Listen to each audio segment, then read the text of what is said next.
Azərbaycan filmlərində musiqi ifa edilən epizodları xatırlasaq, yadımıza düşən ilk səhnələrdən biri bu olacaq. Oğul yolu gözləyən ata divardan asılan sazı götürüb, dərdli-dərdli dilləndirməyə başlayır. Tamaşasını doluqsunduram. Kövrəldən bu fraqmentin Tütək səsi filmində olduğunu çoxunuz bilirsiniz. Bu dəfəki görüşümüzdə yazıcı İsa Hüseynovun əsərləri və ssenarisi əsasında çəkilmiş filmin rejissoru, Azərbaycan kinematografiyasında xüsusi yeri öz dəsti xətti olan Rasim Ocaqovdan bəhs edəcəyik.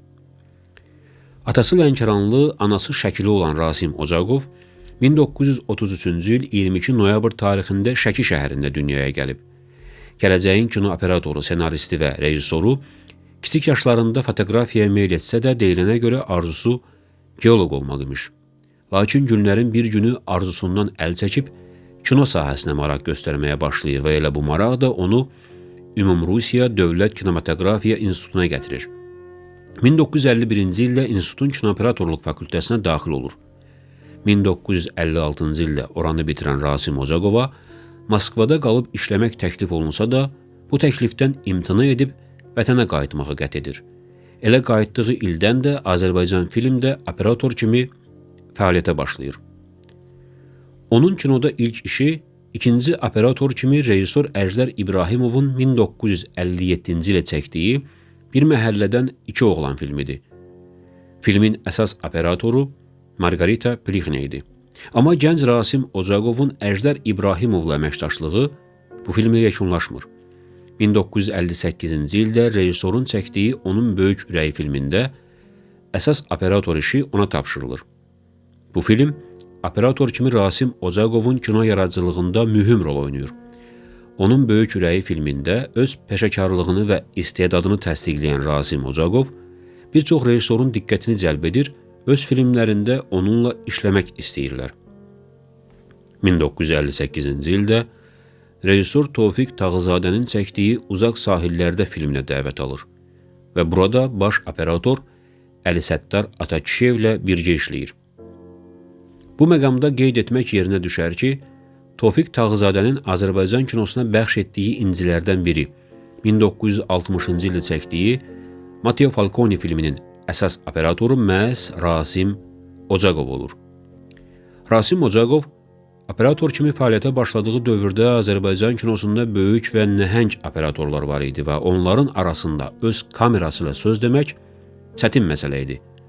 Lakin hədsiz istedadlı və bir o qədər də peşəkar olan Rasim Ocaqov bu çətin işin öhdəsindən məharətlə gəlirdi. Rasim Ocaqov təkcə bədii deyil, sənədli və televiziya filmləri çəkməyə də dəvət olunurdu. Xanəndələr Əbülfət Əliyevin, İslam Rızayevin, Əlibaba Məmmədovun, Arif Babayevin iştirak etdiyi, rejissor Arif Qazıyevin çəkdiyi və bu gün də çoxlarının sevə-sevə baxdığı Şur musiqili televiziya filmi məhz onun kamerasının gözü ilə lentə alınıb. 1969-cu ildə o daha bir məşhur filmə dəvət alır. Rejissor Eldar Quliyev, yazıcı dramaturq Rüstəm İbrahimbəyovun ssenarisi əsasında çəkmək istədiyi Bir Cənub şəhərində filmini operator kimi Rasim Ocaqova etibar etmək istəyirdi. Ocaqov bu istəyi qəbul edir. Film haqqında maraqlı bir fakt da məlumdur. Sən demə, Eldar Quliyev filmi rəngli plyonkada çəkmək istəyirmiş. Lakin Rasim Ocaqov rejissora filmin ruhunun və təbiətinin ağ-qara lentə uyğun olduğunu deyir və ağ-qara plyonkada çəkilməsini təklif edir. Rejissor razılaşır və film onun dediyi kimi ağ-qara lentlə çəkilir. Operator kimi çalışdığı illərdə Rasim Ocaqov ondan çox film çəkib və hər biri bir-birindən maraqlı alınıb. Onun operator olaraq quruluş verdiyi filmləri hələ öz dövründə klassik adlandırırdılar. Azərbaycan kinosuna bir sıra yeniliklər, fərqli rakurslar gətirən Ocaqov təkcə operator kimi deyil, rejissor kimi film çəkmək, kinomuza həm də rejissor kimi töhfə vermək fikrində idi. Ürəyində film çəkmək arzusu baş qaldırmışdı və bu arzusunu həyata keçirmək istəyirdi. Dövrün şərtlərinə görə bu çətin, çox çətin məsələ idi. Lakin çətinliklərin öhdəsindən istedadı və zəhmətsevərliyi ilə gəlməyi bacaran Rasim Ocaqov arzusundan imtina etmək fikrində deyildi. Rejissor olmaq üçün ondan diplom tələb edildikdə, Mirzəğa Əliyev adına Azərbaycan Dövlət İncəsənət İnstitutunun rejissorluq fakültəsinə daxil olub, oxumaq qərarına gəlir. Ancaq onu qarşıda daha böyük çətinlik gözləyirdi.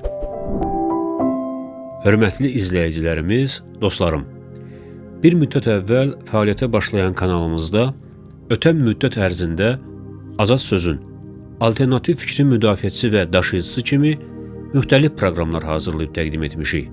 Arzularımız böyük, planlarımız zəngin, yolumuz çətin və uzundur. Bu yolda bizi indiyə kimi tək qoymadığınız üçün sizə minnətdarlığımızı çatdırmaq istəyirəm. Davam etdiyimiz yolda bundan sonra da bizə dəstək olmaq üçün kanalımıza abunə ola, videolarımızı bəyənə, rəy yaza, həmçinin maddi dəstək üçün aşağıda qeyd etdiyimiz hesaba köçürmə edə bilərsiniz. Biz sizə arxalanır və inanırıq.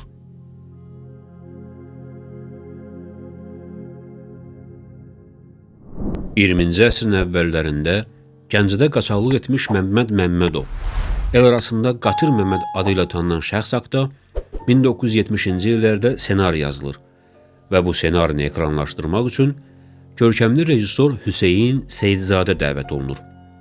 Seyidzadə ssenaridə düzəlişlər edərək filmi çəkir, ancaq o dövrdə filmə baxış keçirən Moskvadakı Bədii Şura işi qəbul etmir. Filmin yenidən çəkilməsi üçün Bakıdakı kinostudiyaya göstəriş verilir. Hüseyin Seyidzadədən alınan filmi başqa rejissorlara təklif etsələr də heç kim razılaşmır. Bu anda Rasim Ocaqov yada düşür. Kinostudiya onun qarşısında şərt qoyur. Bir halda ki, rejissorluğa iddialıdır, buyursun bu filmi çəksin. Yox, bacarmasa ya da çəkmək istəməsə, rejissorluqdan əlini üzsün. Rasim Ocaqov naçar qalıb büdcəsi xərclənib qurtarmış filmi qəbul etməli olur. Filmin ssenarisini, aktyor heyətini demək olar büsbütün dəyişərək 1975-ci ildə Qatır Məmməd adlı filmi çəkib təhvil verir. Rejissor kimi çəkdiyi ilk ekran işi olan bu film nümayiş olunandan sonra ona böyük şöhrət gətirir. Bundan sonra Rasim Ocaqov 2-ci Dünya müharibəsinin arxa cəbhəsindən bəhs edən, adını əvvəldə qeyd etdiyimiz Tütək səsi filmini çəkir. 1976-cı ildə ekran üzü görən Tütək səsi Ocaqovun şöhrətini daha da artırır. Kinoşünaslardan bəziləri onun bu filmini müharibə haqqında ballada adlandırırlar. Tütək səsindən sonra Rasim Ocaqovun dəsti xətti dəyişməyə başlayır. Rejissor 20-ci əsrin kino cərəyanları arasında ən samballı və dünya kinosuna təsiri baxımından ən güclü yerə sahib İtalyan kino neorealizminə meyl edir. Müsahibələrində özü də bunu qeyd edərək deyirdi: "Mənim müəllimim İtalyan neorealizmidir. Bu həqiqi, xeyirxah və realist filmlər deməkdir." Sonra da sözünə əlavə edirdi: "Mənim çəkdiyim kino realistik kinodur." Rasim Ocaqovun rejissor kimi çəkdiyi filmlər Azərbaycan kinosunun simasını müəyyən edən filmlər sırasına daxildir. Bu haqda yenə öz fikrini səsləndirək. Necə düşünürsünüz? Əgər mən başıma buxara papaq qoyub, ayağıma çarıq geyinmişəmsə, döşəmədə oturub əlimlə yemək yeyirəmsə, bu Azərbaycan kinosudur? Əlbəttə səfehlikdir. Axı məsələ xarici formada, əlamətlərdə deyil. Məsələ ruhdadır. Kinorejissor Oktay Mirqasımov Rasim Ocaqov haqda danışanda onun sənətkar mənliyi var idi, deyə qeyd edirdi. Yəqin elə bu amil də Rasim Ocaqovun xarakterlər rejissoru adlanmasında əsas rol oynamışdı. Rasim Ocaqov filmləri ilə dövrünün vacib, ciddi mövzularına toxunan, hər dövrdə aktual olan problemləri, insan münasibətlərini ekrana gətirən, onların psixoloji qatlarını enib tamaşaçıya təqdim edən rejissorlardan idi. Çəkdiyi İstintaq, Bağlı qapılar arxasında, Özgə ömür, Ölsəm bağışla, Təxminə, Otel otağı kimi filmlərinin adını çəkməklə sözümüzü təsdiqləyə bilərik. 2006-cı ilin 11 iyulunda dünyadan köç edən sənətkar verdiyi müsahibələrin birində deyirdi: "Namuslu, vicdanlı insanlar üçün yaşamaq çox çətindir. Çəkdiyim filmlərin övladlarımın xoşuna gəlməsi mənim üçün çox vacibdir. Övladlarımın, ailəmin bu filmlərə görə xəcalət çəkməyini istəmirəm. Şübhəsiz, zaman sübut etdi ki, heç bir xəcalətdən söhbət gedə bilməz. Rasim Ocaqovun filmləri indi də nəinki təkcə övladlarının, eləcə də çoxsaylı Azərbaycan tamaşaçısının fəxridir. Bu filmlər sənətkarlıq, mövzu, ötürdüyü mesajlar baxımından minlərlə kinosevərin siyahısında ilk yerləri tutur. Nə yaxşı bizim Rasim Ocaqov kimi sənətkarlarımız olub. Bu bizi bir daha ümidləndirir. Ənənənin davam edəcəyinə, bütün çətinliklərə baxmayaraq kino sahəsinin dirçələcəyinə, ölkəmizdə daha çox gözəl filmlərin çəkiləcəyinə inandırır. Arzu edirik, o gün uzaqda olmasın.